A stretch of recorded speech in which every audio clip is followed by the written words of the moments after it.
Could you tell us a little bit of what you're working on right now? Yeah, I'm working on a new graphic novel with one of the senior editors at the New Republic. His name is Michael Crowley, and it's called 08, A Graphic Diary of the Campaign Trail.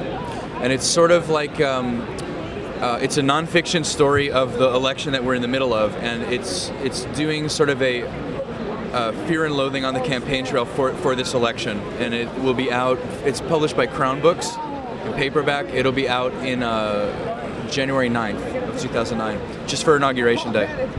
So it'll be great after just going through the campaign, we can then look back and like read an interpretation of it. Yeah, it's more, the idea is to see the campaign like from the reporters on the ground. We actually, I'm co-writing the book too, which is really cool. And we've created these fictional reporters that's like our lens, you know, to see the campaign from, which is, you know, it's interesting. I think that it grounds it and gives it humanity. But what's interesting, I think, for the reader is that you're going to see you're going to see it not from the point of view of like sitting at home watching the news, but these are guys that are living that campaign trail lifestyle. It's called being in the bubble. That's what like the guys in that industry call it.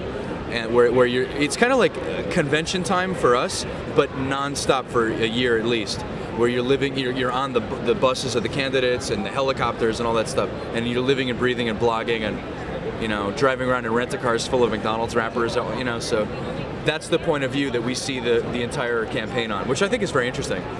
Actually, it is. It's not something that people realize, is that there's people out there working every day to make sure that every last breath is caught and captured, right? Mm-hmm. Yeah, and it's cool because part of it's volunteers, part of it's media and bloggers, and part of it are you know, like people that are paid employees of the candidates, or the lobbyists, you know, wink wink. But you know, there's a lot of that too. But yeah, it's very interesting. I was actually at the New Hampshire primaries. And then I had to go home and keep drawing. But for me, it was important to actually experience it. So I rented a crappy little Hyundai, and I was driving around in the freezing cold in New Hampshire. I didn't, you know, it was awesome. I mean, it was a very surreal experience, but it was really good for me because now I don't know just what it feels like. I know what it looks like, but what it feels like, and that helped me write, you know, the characters and stuff. It seems like kind of a good and natural progression to your work. If you start off being you know, you've got politically motivated work behind you, and now like you're getting real world experience to apply to that, right? Yeah, yeah. And then I'm gonna flip the script on everybody next year.